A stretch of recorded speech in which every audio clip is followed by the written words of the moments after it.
ಘೋಷಣೆ ಮಾಡಲಿಕ್ಕೆ ಸ್ವಲ್ಪ ಹಿಂದೇಟ್ ಹಾಕಿದೆ.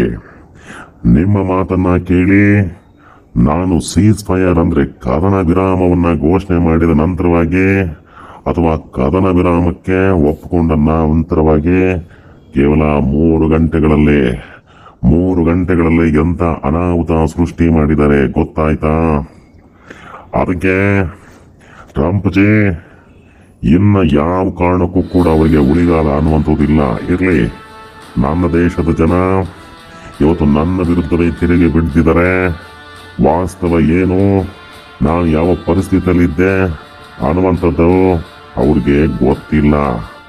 ಯಾಕೆ ಅಂತ ಹೇಳಿದ್ರೆ ಜಾಗತಿಕ ಮಟ್ಟದಲ್ಲಿ ಒಂದು ರಾಷ್ಟ್ರ ಮತ್ತೊಂದು ರಾಷ್ಟ್ರದ ಜೊತೆಗೆ ಕೈ ಜೋಡಿಸಿ ನಿಲ್ಲಬೇಕು ಅಂತಂದ್ರೆ ಒಬ್ರಿಗೊಬ್ರಿಗೆ ಗೌರವಗಳನ್ನ ಕೊಡಬೇಕಾಗ್ತದೆ. ಆ ಒಂದೇ ಒಂದು ಕಾರಣಕ್ಕಾಗಿ ನಿಮ್ಮ ಮಾತಿಗೆ ಹೋಗ್ಬಿಟ್ಟು ನಾನು ಕದನ ವಿರಾಮ ಒಪ್ಪಿಕೊಂಡಿದ್ದೆ. ಆದರೆ ಸಾಕಷ್ಟು ನೋವು ಅನ್ನುವಂಥದ್ದು ಈ ವಿರಾಮ ನನಗೂ ಕೂಡ ತಂದಿದೆ. ನೀವು ನನ್ನ ಜೊತೆಗಿದ್ದೀರಲ್ಲ, ಅಷ್ಟು ಸಾಕು. ಇನ್ನ ಪಟಾಕಿ ಹಬ್ಬವನ್ನ ಆಚರಣೆ ಮಾಡೋದೆ. ಬನ್ನಿ.